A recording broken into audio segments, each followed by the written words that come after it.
it your intention, sir, to close the border this weekend? What would it take to not close the border? Well, I haven't made that intention known, and I'm ready to close it if I have to close it. Tonight, the White House is weighing its options in the face of a surge in the number of undocumented migrants entering the U.S. All eyes are on the border as we wait for the president's possible announcement of a border closure. CBS 4's Sydney Hernandez joins us live at the Hidalgo International Bridge with more on how a border closure could impact both sides of the Rio Grande. Sydney. Well, Chris, right now traffic is running very smoothly out here at the Hidalgo Reynosa International Bridge. You can see that cars are passing by. There's no wait right now, and plenty of pedestrians have been walking by from the United States into Mexico, but all of that may soon stop if President Donald Trump does go through with his threats to shut down the border. He says Mexico needs to do more to stop the illegal crossings from Mexico into the states. Migrants and smugglers know that they will be released and allowed to stay in the U.S. indefinitely. Border Patrol processing centers in the Rio Grande Valley and in other sectors are at capacity. Over 300,000 apprehensions that the men and women of the Border Patrol have made already during this fiscal year. Here in RGV, over 130,000.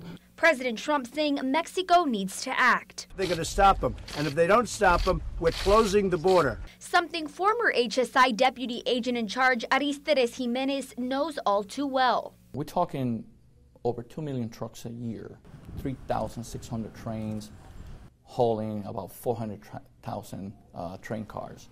You're talking about 3.5 million of pedestrians a year each way. And this is only the port of Laredo. Now you multiply that by all the ports of entry. Jimenez has gone through border shutdowns before and says those decisions come with a price. The impact to the economy and to the individuals crossing the border every day, it was significant. Customs and Border Protection tell me they cannot comment on statements made by President Trump.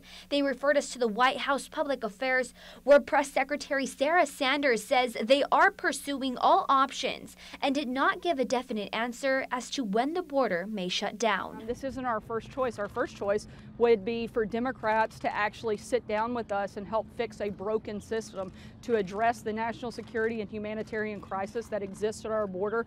We're at a breaking point. Anything that happens at the border, the ripple effects are going to get all through the United States. Many people don't realize that until it happens. So let's see if in fact we do have a closure of the border. Let's see where those ripple effects are going to be seen somewhere north. That this flow continues very smoothly here on the border. We will continue to bring you the latest developments on this border shutdown as we learn them. For now, reporting live on the Texas-Mexico border with complete Valley coverage, Sydney Hernandez, CBS 4 Valley at 6.